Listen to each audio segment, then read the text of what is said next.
नमस्कार, PTC news देख रहे सभी दर्शकों का स्वागत। मैं हूं आपके साथ अतुल वर्मा, लेकर हाजिर हूं प्रदेश की तमाम खबरों का हाल। बुलेटिन की शुरुआत करेंगे, लेकिन सबसे पहले एक नजर हेडलाइंस पर।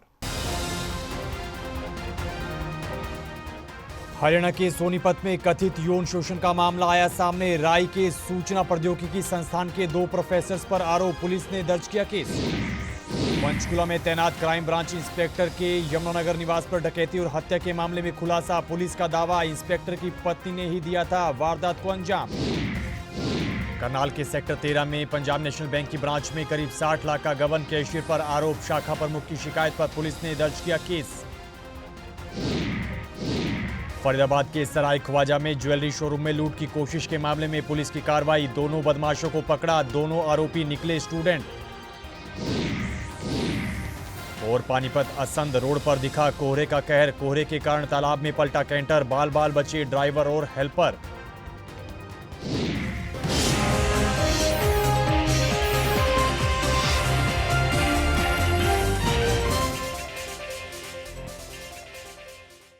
चलिए बुलेटिन की शुरुआत करेंगे बड़ी खबर के साथ। हरियाणा में कथित यौन शोषण के मामले लगातार सामने आ रहे हैं। ताजा मामला सोनीपत राय के भारतीय सूचना प्रौद्योगिकी संस्थान का है, जहां पर संस्थान के 2 प्रोफेसर्स पर कथित यौन शोषण का आरोप लगा है। महिला कर्मचारी ने ही इन दोनों प्रोफेसर्स पर कथित यौन शोषण के आरोप लगाए हैं और पुलिस में शिकायत देकर कार्रवाई की मांग की है। वहीं शिकायत पर राय थाना पुलिस ने दोनों प्रोफेसर्स के खिलाफ मामला दर्ज कर लिया है। इधर महिला आयोग के संज्ञान में भी ये पूरा मामला आया है, जिसके बाद हरियाणा महिला आयोग की वाइस चेयरपर्सन ने पीड़ित महिला कर्मचारी और दोनों प्रोफेसर्स को बुलाकर पूछताछ की है और निष्पक्ष जांच की बात कही है। आज जो है हमें Indian institute of information technology Sonipat से एक महिला प्रोफेसर की जो है कंप्लेंट मिली, जिस पर मैंने वहां जाकर इंस्टीट्यूट में मेरे साथ एसीपी मुकेश जाखड़ जी और हमारे एसएचओ राय मौके पे मौजूद रहे। इसमें हमें जो कंप्लेंट मिली महिला की, वो जो है अब्यूज करने की और गलत आरोप लगाने, गलत तरह से जो है एक प्रोफेसर का उनसे जो व्यवहार था उसकी मिली, जिसमें उन्होंने उनको काफ़ी गलत टिप्पणियां आते जाते की हैं, गलत इशारे उन्होंने किए हैं और जो है काफ़ी निंदनीय मैं कहूँगी ये घटना इस तरह के इंस्टीट्यूट में होना मिली, जिसपे हमने संज्ञान लेते हुए आयोग की तरफ से और साथ में जो है एसीपी हमारे साथ मौके पे मौजूद रहे और इस कंप्लेंट पे एफआईआर की गई और पूरी जांच पड़ताल इस पे चल रही है। कुछ लोग सामने आए जिन्होंने जो आरोप महिला ने उस प्रोफेसर पर लगाए, उन सब आरोपों के बारे में जो है हमें बताया। तो निश्चित रूप से महिला के आरोप कहीं ना कहीं सच्चे साबित हो रहे हैं और इस पर अभी इन्वेस्टिगेशन जारी है और निश्चित रूप से दोषी पाने पर जो है उस प्रोफेसर को बख्शा नहीं जाएगा। सख्त से सख्त जो भी कार्रवाई करके उसकी सजा बनेगी वो उसको देने का काम किया जाएगा।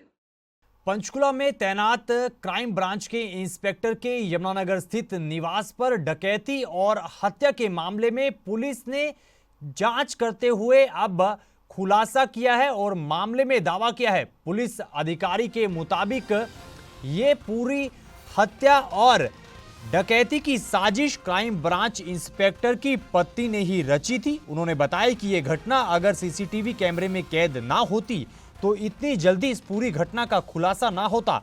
वहीं मामले में पुलिस ने आरोपी महिला को हिरासत में ले लिया है और उसे कोर्ट में पेश कर पूछताछ के लिए रिमांड पर लिया है।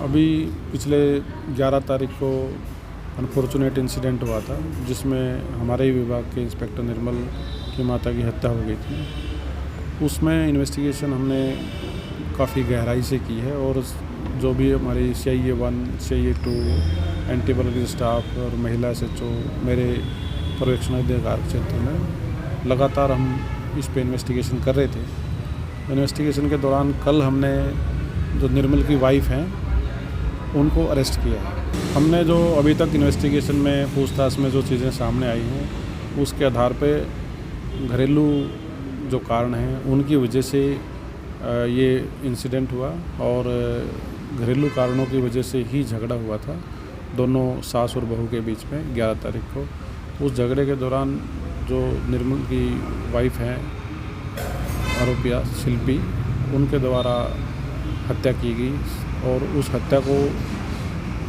छिपाने के लिए उन्होंने जानबूझ करके जो घर में अलमारी में से सामान इधर उधर खुर्द-बुर्द किया गया और उसको बिखेरा गया घर में। खबर करनाल से है। करनाल के सेक्टर 13 के पंजाब नेशनल बैंक की शाखा में लाखों रुपए का गबन का मामला सामने आया है। जानकारी के मुताबिक कैशियर पर करीब 60 लाख रुपए के गबन का धोखाधड़ी का बड़ा आरोप लगा है। वहीं मामले को लेकर शाखा प्रमुख ने सिविल लाइन थाने में पुलिस को शिकायत दी है और आरोपी कैशियर पर धोखाधड़ी का मामला दर्ज करवाया है। इधर शिकायत के आधार पर पुलिस ने आरोपी कैशियर को हिरासत में ले लिया है। पुलिस जांच अधिकारी का कहना है कि आरोपी से पूछताछ की जा रही है और कैशियर से पैसों की रिकवरी की जाएगी। उन्होंने धोखाधड़ी की राशि बढ़ने का भी जिक्र किया है। सेक्टर 13 मार्केट में बैंक है, पीएनबी बैंक का नाम है। तो कितने की गबन? 60 लाख करीब 60 लाख रुपए है, 59 लाख समथिंग 60 लाख के बोल सकते हैं। तो क्या आरोप लगे, किसने शिकायत दर्ज करवाई? बैंक मैनेजर द्वारा शिकायत दी गई है कि इसने बैंक में जो सरकारी पैसे थे वे उनका हेरा फेरी गबन कर दिया। तो कैशियर पर आरोप लगा? कैशियर पर आरोप लगे। तो पुलिस इसमें क्या जांच कर रही है? उसको कैशियर को गिरफ्तार किया गया है। पुलिस रिमांड लेकर उसे गहनता से पूछताछ करके सरकारी पैसे की रिकवरी की जाएगी। आगे बढ़ते हैं। फरीदाबाद के सराय ख्वाजा में एक ज्वेलरी शोरूम में लूट की कोशिश के मामले में पुलिस ने कार्रवाई करते हुए दोनों ही बदमाशों को गिरफ्तार कर लिया है। पुलिस जांच अधिकारी ने जानकारी देते हुए बताया है, एसीपी क्राइम ने बताया कि पकड़े गए दोनों आरोपी स्टूडेंट हैं और दोनों आरोपियों का पिछला कोई भी आपराधिक रिकॉर्ड नहीं है। उन्होंने बताया कि एक आरोपी दिल्ली में एलएलबी की पढ़ाई कर रहा है, जबकि दूसरा आरोपी बीटेक में सेकंड ईयर का छात्र है और दोनों ने ही मिलकर ज्वेलरी शोरूम में हथियार के बल पर लूट का प्लान बनाया था। 14 नवंबर को सराय ख्वाजा पुलिस स्टेशन के एरिया के अंदर दक्ष ज्वेलर्स नाम की एक ज्वेलरी शॉप थी, जहां पे 2 नकाबपोश आदमियों ने हथियार के दम पर लूट करने का प्रयास किया था।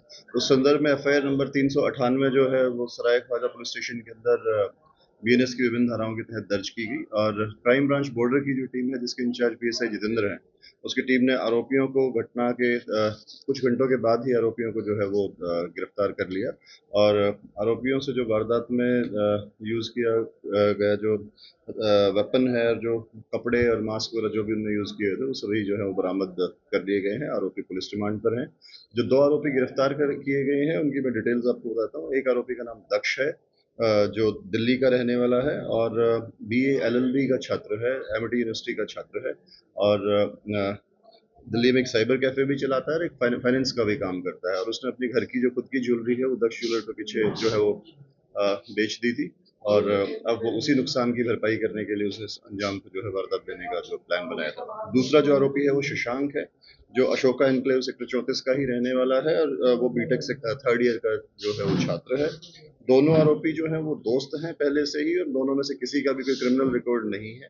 मौसम की बात करेंगे। हरियाणा में घने कोहरे का कहर लगातार देखने को मिल रहा है। आए दिन सड़क हादसे हो रहे हैं। ताजा मामला पानीपत असंध रोड का है, जहां पर घने कोहरे के कारण एक कैंटर अचानक सड़क किनारे तालाब में पलट गया और कैंटर की ड्राइवर सीट का हिस्सा पानी में डूब गया। लेकिन गनीमत रही कि कोई बड़ा हादसा नहीं हुआ। ड्राइवर ने कंडक्टर साइड का शीशा उतारकर अपनी और हेल्पर की जान बचाई है और हादसे की सूचना पुलिस को दी है, जिसके बाद हाइड्रो मशीन के जरिए कैंटर को तालाब से बाहर निकाला गया। कैंटर चालक ने बताया कि वो अपने कैंटर में खाली बाल्टियों को भरकर दिल्ली से समाना की तरफ जा रहा था, लेकिन रास्ते में कोहरे के कारण ये हादसा हो गया। सुबह 4 बजे हुआ जी। कोहरा ज़्यादा था, धुंध बहुत ज़्यादा थी। कहाँ से कहाँ जा रहे थे? दिल्ली से समाना जाना था जी। पंजाब में? हाँ जी। और क्या सामान था इसमें? बाल्टी है जी, खाली मोबिल वाली। तो कुछ दिखाई नहीं दे रहा था? हाँ जी, कुछ दिखाई नहीं दे रहा था सुबह? कुछ नहीं दिख रहा था जी। ट्रैक्टर के पीछे पीछे था राम राम से, दूसरा तीसरा गियर में पता नहीं चला कब उतर गई। धुंध में दिखे ही नहीं कुछ भी। और आप कैसे निकले? पानी में से निकला, कहना ले गया कनेक्टर साइड का शीशा उतार के भाग के पानी में से निकला, सारा भीग गया था। अभी तक भीग गया पड़ा हुआ। आप निकालने का प्रयास कर रहे हैं, हाइड्रा मंगाई है, अभी देखते हैं कितना टाइम लगेगा निकालने में। खबरों में आगे बढ़ेंगे। अगली खबर का जिक्र करेंगे। हरियाणा में बढ़ते स्मोक की वजह से लगातार लोगों को परेशानी झेलनी पड़ रही है। वहीं वायु प्रदूषण लगातार हरियाणा के अलग अलग जिलों में बढ़ता ही जा रहा है। स्तर काफी बढ़ता जा रहा है। एयर क्वालिटी इंडेक्स के आंकड़े निकल कर आए हैं, जिसमें हरियाणा के 8 जिलों में येलो अलर्ट जारी किया गया है। वहीं हरियाणा का भिवानी जिला सबसे प्रदूषित बताया जा रहा है। इस भिवानी के एयर क्वालिटी इंडेक्स की बात करें तो ये आंकड़ा 365 पर पहुंच गया है। वहीं मौसम विज्ञान विभाग की ओर से 11 जिलों में येलो अलर्ट की सूचना जारी की गई है। साथ ही कुरुक्षेत्र, कैथल, करनाल, जींद, रोहतक, सोनीपत और पानीपत में स्मोक के कारण लोगों को सावधानी बरतने की हिदायतें भी जारी की गई हैं। इधर चंडीगढ़ में हरियाणा विधानसभा के नए भवन के निर्माण को लेकर लगातार सियासत गरमाई हुई है। इस दौरान रादौर पहुंचे हरियाणा के कृषि मंत्री श्याम सिंह राणा ने इस मुद्दे पर प्रतिक्रिया दी है और स्पष्ट भाषा में कहा कि चंडीगढ़ पर जितना हक पंजाब का है उतना हक हरियाणा का भी है। उन्होंने प्रतिक्रिया देते हुए कहा कि जब तक हरियाणा और पंजाब के बंटवारे के वक्त हुए फैसले के मुताबिक बनता हिस्सा हरियाणा को नहीं मिलता, तब तक चंडीगढ़ पर पंजाब के साथ साथ हरियाणा का बराबर का अधिकार रहेगा। इस दौरान उन्होंने किसानों से जुड़े मुद्दों पर भी प्रतिक्रिया दी है। नहीं, जब तक जो पहले फैसला हुआ था या तो वो पूरा हो जाता, जो क्षेत्र उन्होंने देना था वो दे देते, फिर तो चंडीगढ़ का फैसला हो जाता। लेकिन वो फैसला तो बीच में ही है ना। अभी चंडीगढ़ पे उतने ही अधिकार हरियाणा का, उतने ही इसका पंजाब का नहीं। ईवीएम का तो वैसे उठा रहे, आर के लिए जिम्मेदार तो कुछ और है कोई उसके लिए ईवीएम नहीं है। जब कई प्रदेशों में कांग्रेस की सरकार इससे बने, 37 MLA बने, वोट उनको पड़ी काफी, ऐसा नहीं है, यही कारण नहीं है। उनका तो कारण कुछ और है, इसको छुपा रहे हैं वो इस बात कह के। सीएम साहब ने बात कह दी थी विधानसभा में, अब उनकी बात कही जो है भाई कोई किसान अगर ऐसा आएगा तो भाई मेरे साथ ऐसा हुआ, वो अपनी दरखास्त दे दे, उस पर कार्रवाई हो जाएगी। आगे बढ़ते हैं, खबर बहादुरगढ़ से है। बहादुरगढ़ में एक पार्क में खेलते वक्त अचानक करंट लगने से बच्चे की मौत का मामला सामने आया है। जानकारी के मुताबिक पार्क में सबमर्सिबल पंप का तार खुला होने की वजह से यह हादसा हुआ। घटना बहादुरगढ़ नजफगढ़ रोड पर बैंक कॉलोनी के वीर सावरकर पार्क की बताई जा रही है। इधर बच्चे के परिजनों ने नगर परिषद के अधिकारियों और मेंटेनेंस का काम करने वाली एजेंसी को बच्चे की मौत का जिम्मेदार ठहराया है। हमारा बच्चा जो है 5 बजे पार्क में गया हुआ था और वो वहाँ ये नहीं पता था कि तार नंगे पड़े हैं पार्क में, और वहीं साथ में सबमर्सिबल का जो तार था वहाँ पानी भी था जो है, ना उस पर टेप लग रही थी, और जो है वहाँ बच्चे को जो पैरों पे चलने वाली पगडंडी होती है उसके साथ में वो तार था। जैसा थोड़ा सा बच्चा उधर गया और तार ने उसे अपनी तरफ खींच लिया, और उसके बाद खींचने के बाद वहाँ बहुत सारे जो है आदमी भी थे, किसी ने बचाने की कोशिश नहीं करी क्योंकि उसमें करंट था, ठीक। और जो है तेरा भाई वहाँ ऑन द स्पॉट बच्चे की मौत हो गई। मांग करते हैं कि इसके अंडर जो भी समिति आती है या जो भी इसके रख रखाव या ठेकेदार या फिर जो है तेरा भाई निगम पार्षद या जो भी मतलब ये जिस वेलफेयर से ये चलता है उसके ऊपर सख्त से सख्त कार्रवाई हो। खबरों में आगे बढ़ेंगे, अगली खबर का जिक्र करेंगे। सिटी ब्यूटीफुल चंडीगढ़ में साहित्यकारों का जमावड़ा एक बार फिर से लगने जा रहा है। लिटरेटी फेस्ट 2024 का आगाज 22 नवंबर से होने जा रहा है। 24 नवंबर तक चंडीगढ़ लेक क्लब में लिटरेटी फेस्ट 2024 का आयोजन होगा। फेस्टिवल डायरेक्टर और CLS चेयरपर्सन ने बताया कि फेस्टिवल के 12वें एडिशन में लेखकों और साहित्यिक गतिविधियों की पूरी सीरीज रहेगी। इस दौरान देश विदेश के जाने माने साहित्यकार अपनी साहित्य रचनाओं की पेशकश के साथ साथ उन पर चर्चा भी करेंगे। उन्होंने बताया कि 23 नवंबर को पंडित सुभाष घोष द्वारा म्यूजिकल परफॉर्मेंस के साथ फेस्टिवल का आगाज होगा। मुझे खुशी है बताते हुए कि नेक्स्ट वीक 22, 23, 24 नवंबर को हम चंडीगढ़ लिट फेस्ट लिटरेटी का आयोजन कर रहे हैं।